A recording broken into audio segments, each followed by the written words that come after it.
Hello guys, my name's Colin, and this is Colin Talks Crypto. It's been a while, but it is time, yet again, for EOS Mega Update Volume 27. In this episode, we're going to cover a variety of exciting EOS topics, everything from EOSFinex, a decentralized EOS exchange launching with high liquidity. block.one's venture capital division has awarded 34 dapp developer teams with $50,000 each, totaling $1.7 million in funding. block.one votes for its first round of block producers with 10 million votes, including some questionable BPs. And then Blumer and I have a back and forth discussion about how block.one voted, and we get into their long-term game plan and strategy. Let me just make sure I've got everything checked off here. Yep, that looks like we covered it all. Thanks for joining me.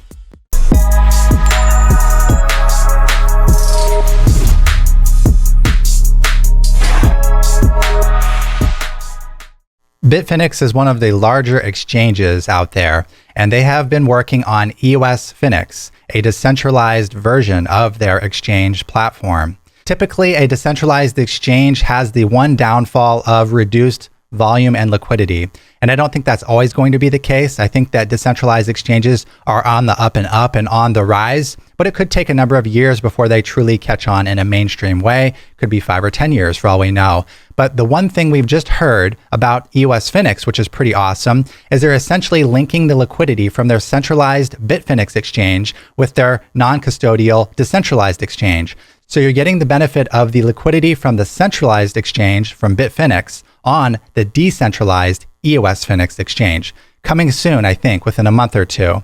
And here's a quote, and they say, "We believe providing the EOS community with the Bitfinex's liquidity pool via the EOSFinex platform will have a major impact on the ecosystem and users who prefer to trade on a non-custodial platform. Liquidity has been a major issue for decentralized exchanges, and we hope that by providing the best of both a centralized and decentralized exchange, we will be able to grow the EOS community." So I'm looking forward to this very much, and it's very exciting to see EOSFinex on the horizon. Next up, we have block.one recently gave 1.7 million total in VC funding awarded to 34 separate dapp developer teams. And as Steve Ballmer of Microsoft famously said, developers, developers, developers, developers, developers, developers, developers, developers, developers, developers, developers, developers. Look how sweaty he is. Yes. All right, so he's pretty pumped up, and I'm pretty pumped up. The EOS and the VC firm and the VC side of block.one has finally funded some dapp developer teams. Now, to be fair, $50,000 per team isn't that much money. Honestly, you can't hire that much good developing for $50,000, but it is a jump start, and this will help a lot of those very smaller dapp developer teams. And it's also great because it shows that block.one is really true to their word and doing what they say. And I'm willing to bet this is just the first funding round of many to come in the future. block.one seems to be very good at managing its assets, not wasting them, and not spending them all at once, and allowing their funds to work over a many year period. I think they have a very big vision in that regard. Okay, next up we have block.one finally voted at last after all these months. And here is the account that they first voted with. It's sub1.b1. That's the account name. You can see that it holds 10 million EOS, and that is the amount that they first voted with. It's worth noting that block.one has a total stake of 100 million tokens. So this is just 10% of their total supply. And this is the first round of their vote, and they're taking it slow at first. Now, let's scroll down and take a look at who did they vote for. And you can see right here, these are the block producers. We have Attic Labs, Bitfinex, EOS Cafe, Huobi, EOS Rio Brazil, Sweden, Nudex, OK Capital, which is OK Exchange, Start EOS, and Team Greymass. Now, when I saw this, I'm thinking to myself, they're voting for exchanges. Huobi, Bitfinex, OKEX. Those are the three that I see right here. The rest look pretty decent. One quick note on Start EOS. They're the ones that originally broke the original EOS constitution before we changed it to the EOS user agreement. So technically they violated the contract of the blockchain, and yet here they are being voted for. I understand that they claim to have improved themselves since then, and they have contributed in other ways. I'm just not a fan of voting for someone who breaks the constitution of the blockchain. So I question that vote, but I'll let that one slide for the sake of this discussion because we're going to get into those exchanges. And what I'm going to do in this video is break down the play-by-play. And we had this conversation, Brendan Blumer, the CEO of block.one, and myself. It was very constructive and very productive. And now I'm able to present this information to you because of what I learned here. And we didn't know their full intentions until I had this conversation, which is the whole reason I had it. Now, on those exchanges, here's a comment that kind of sums up my thoughts. Look at what happened to the Steam token on Binance. While block.one did not vote for Binance, they did vote for Huobi, they voted for OKEX, and they voted for Bitfinex. Most, if not all of these exchanges vote with user tokens without explicit opt-in consent of the token holder. And I think that that's very important, as you've probably gathered from my last videos. So I'm not going to belabor that point too much more.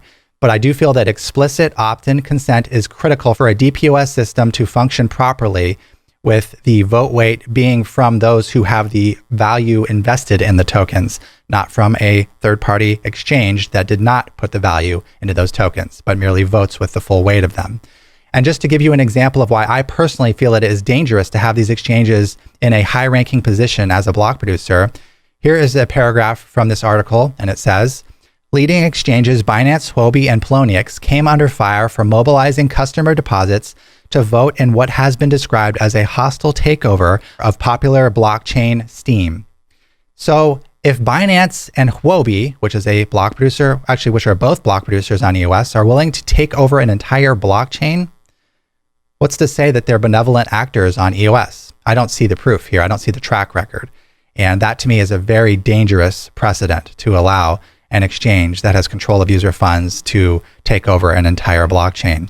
So these are the BPs they voted for, and that's why I was kind of alarmed, because we have these centralized exchanges included in this first round from block.one. Like, they're out of the gate, they just started voting, and blam, you got 3 centralized exchanges that vote with user funds on here.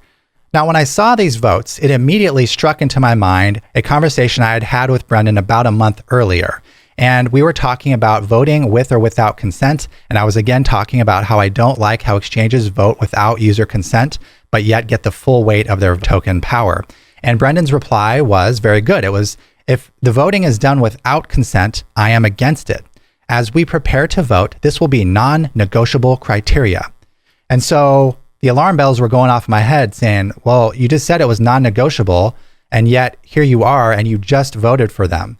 And these exchanges haven't changed their policies to make it explicitly opt-in for voting. And so there's a discrepancy here between this statement and this vote. And that is what led me to have this conversation with Brendan to clarify the matter. And so I started off and I asked him, what happened here, Brendan? block.one just voted for Huobi, Bitfinex, OKEX. Most, if not all of these exchanges vote with user funds without explicitly opting in. I thought this was going to be non-negotiable criteria. And you can see I quoted his quote right here. And so Brendan, being the awesome guy that he is, he chimed in and we had a discussion about this. And that's one thing I want to give him a big shout out for, is just having this discussion. I'm going to read a couple of key messages from this conversation. Brendan Blumer said, we've outlined the criteria for this round of an initial rotating vote where we are highlighting 50 plus BPs, which have contributed to the EOS ecosystem. More criteria will emerge as we narrow the number of parties we vote for and increase the amount of tokens we vote with. Part of this process is just establishing contact with many of these parties for the first time so that we can begin dialogue on future criteria. And that's a key part there. And after I expressed my concern about the contradiction of his earlier statement and B1's voting, he said, there's a lot of sensitivity in terms of working with these stakeholders. He's referring to the BPs. And we are engaging in collaborative discussions to understand the realities of their world before projecting definitive guidelines of our future voting. Best practices of exchange voting is just one issue, and it's important for us, but we need to do things in a comprehensive and complete way. And he clarifies, my stance on exchange voting has not changed, but I'm very supportive of the process that the PBE team is deploying. And this is block.one's vote department. And here he explains that we're focused on working with leading BPs to upgrade transparency and standards to make the network better. And so he hasn't lost sight of this goal. It's a gradual process that's going to be introduced to some of these VPs. So that's uplifting to hear. And after he said that, I then recorded this video response to him. Hey, Brendan. I think a little face-to-face is better than some text back and forth. I think that what's happening here is maybe there's not enough communication coming forth from block.one on the exact long-term game plan in place for voting. Because I'm learning now that it seems, and again, actions speak louder than words, and we will see, that block.one's long-term game plan is to eventually end up with a position where the guidelines for being included in block.one's vote includes things like explicit opt-in of user votes on exchanges, and that you're leading up to that point gradually with a first initial, we appreciate what you've done for the ecosystem vote, but this vote not being fully descriptive of the final outcome. And if that's the case, then okay, I can see that long-term approach. First, you let them know that you appreciate them, and then you increase the votes, but with increasing voting standards that upholds and uplifts the entire ecosystem. And if that's the case, then awesome. I feel like we've seen far too much inaction on this subject over the past year, and that's why I have my eye on it. So I'm hopeful with what you say, and I will believe it when I see it. Actions speak louder than words, but I do understand if there's a game plan to achieve it, and therefore you should probably just communicate that very clearly. I think we've got the short-term game plan from you guys. We haven't got so much the long-term game plan laid out from you guys. And thank you very much for taking time out of your day to communicate about these issues with the public. Brendan acknowledged my concerns and appreciated the video. So in summary, here's what I learned. Yes, block.one did initially vote for some exchanges that were not part of the original statement here by Brendan Blumer. However, this is not their long-term game plan. The intention is like 4D chess. This is the best way I can put it. It's to acknowledge block producers who have contributed in some way to the EOS ecosystem. And that's what this initial vote is. It's an acknowledgement of some block producers, of which they're not done voting for. They're going to vote for like 50 more and more tokens over the coming weeks and months. And so this is just the tip of the iceberg. So why does this make it okay that they're voting for these centralized exchanges that vote with user funds here? And it's because, as Brendan Blumer put it, and this is my paraphrase, they're going to slowly increase the standards with which their votes are earned. And that means that right now it's real simple. It's just an acknowledgement vote. But increasingly, there will be requirements put upon these block producers to have certain requirements in place to be included in block.one's vote. And so it's almost like a little bit of a teaser, like, hey, Bitfinex and Huobi, here's 10 million votes right now. We acknowledge and appreciate you. Now, if you want 50 or 100 million votes, you're going to have to add an opt-in section on your exchange for users to be able to consent explicitly for you to vote with their tokens. And if you're going to vote with their tokens on their behalf without that explicit opt-in consent, then you don't meet our requirements, and therefore block.one is not going to be able to vote for you. But we would love to, but we just need you to qualify with our standards that we have put forth. And so that is the game plan. It's basically a migrational game plan where it's very easy to get included in the votes at first, and it becomes increasingly higher and higher standards. And with this leverage of block.one's votes, this is how they're going to be able to, I hope, change the face of voting on EOS, where exchanges don't have such a huge control. Now, it's totally okay with me if exchanges are in block producing positions. I think I'd still prefer not, just because of the risk that they could take all the user tokens if they wanted to go rogue.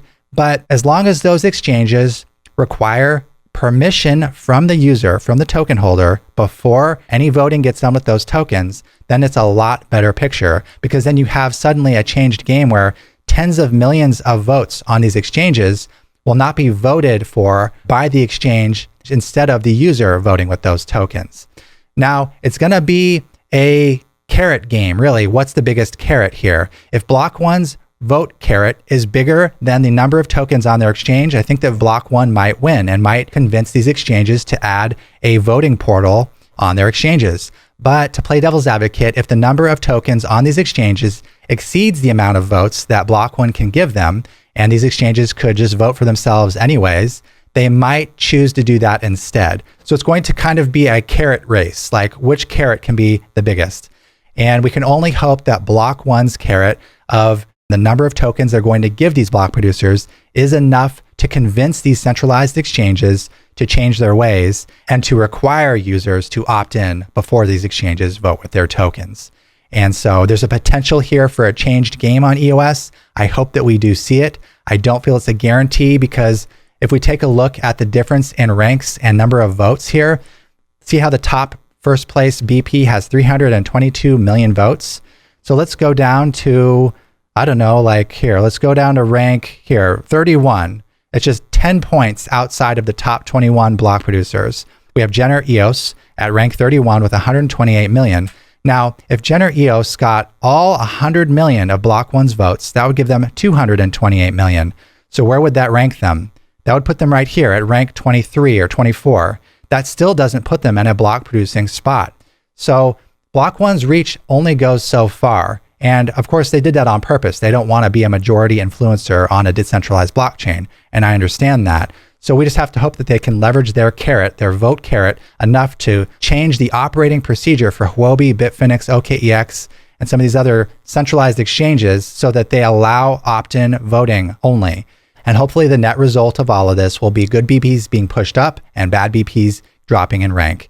But again, I can't see a massive centralized exchange such as Huobi doing something that operates against their best self-interests. So I think they're going to take the better deal. If block.one's deal is better, they'll take it. If doing what they're doing right now is better, they'll stick with it. So I'm hesitant to think that this will be super effective, but I really do want it to be. And as always, I will do my best to continue voting for the best BPs in EOS that are not exchanges, that do not ever vote with user funds, that have not broken the EOS constitution, and that have added value and built upon the EOS ecosystem. That's the Colin T Crypto proxy and my Colin rewards proxy. And I am optimistic as ever about EOS. I think that it is a fast, powerful blockchain that brings a ton of features to the table, and I'm very excited to see what it brings. And I'll be increasingly passionate if these centralized exchanges reduce their voting with user tokens and it converts to a token holder explicit opt-in model. And lastly, a plug for one token, one vote squared. You know, I seem to have a lot of the block producing community speak out against this, but I think that there's some vested interests in not putting in one token, one vote squared. Franco Maki here said that I think it's quite simple. Other delegated proof of stake chains are doing okay, as most of them use one token, one vote or similar. One token, 30 votes, as on EOS, eventually leads to an entrenched cartel as we currently have on EOS. The opportunities for corruption rises exponentially with one token, 30 votes. If you want to save EOS, get rid of it ASAP. And that's what I've been saying, and I agree completely. And I said that, I tried to push this, but Eve of EOS Nation adamantly thinks that one token, one vote does nothing, and even says it leads to greater centralization. And I disagree with them because I looked at EOS Authority's real-time models and it showed otherwise. And Eve was so kind as to share that with me here, and I clicked on it, and honestly, I think it's an improvement. And I replied to him, I said, I wouldn't say that shows the opposite of what I'm saying. It looks like many good BPs get moved up in one token, one vote. And you can see here that we have, let's scroll down a bit here. We have Cypherglass getting moved up, Lambda getting moved down. That's all good. Rio moved up, EOS Authority moved up, Team Greymass moved up. Jenner EOS takes a hit there. EOS Cafe moves up, EOS Sweden moves up. We have Decentralized Exchange Whalex getting moved up. We have Nation getting moved down. We have Lao Mao moved up. And I said that actually it looks to me like the BPs that engage in the most vote trading get pushed down. This is great. And that's just one token, one vote. But the real sauce is in the one token, one vote squared. Look at this ranking lineup. It's amazing and a huge improvement. And this is the real-time simulation for one token, one vote squared. And look at the top ranks here. We have rank 1, Attic Labs, rank 2, Nudex, rank 3, Start EOS, rank 7, EOS Sweden, Cafe Block, Greymass, Rio. These are all in the top 21. We have EOS Asia. So I see a big shuffle, a big power play. No longer is Huobi the top number 1, that centralized exchange that votes with user funds. Huobi and Bitfinex both get pushed down, and I really like to see that. So I think that one token, one vote squared is definitely where we should take ourselves. And again, I think that the reason that block producers are against this is because they are part of this voting cartel. So it's in their vested interest to be against something that hurts that. And again, Franco Maki here with the wise words. I think he summarized it very well. He said, it's Wait for it. Common sense. No modeling required. EOS Nation's paycheck is dependent upon 1 token 30 votes, so they will defend it at all costs. In my opinion, 1 token 30 votes is Dan's greatest blunder of all time. And I have to agree with this statement. That's also why EOS New York's governance proposal and Dan Larimer's governance proposal both included 1 token 1 vote as part of it. I would say that they weren't being stupid. Please remember to vote for the Colin Rewards proxy and the Colin T Crypto proxy if you like what I'm saying, if you like what I'm doing, and if you don't like what you see the competition doing. Vote with your feet, money talks, bullshit walks. Have a great day. I'll talk to you again soon.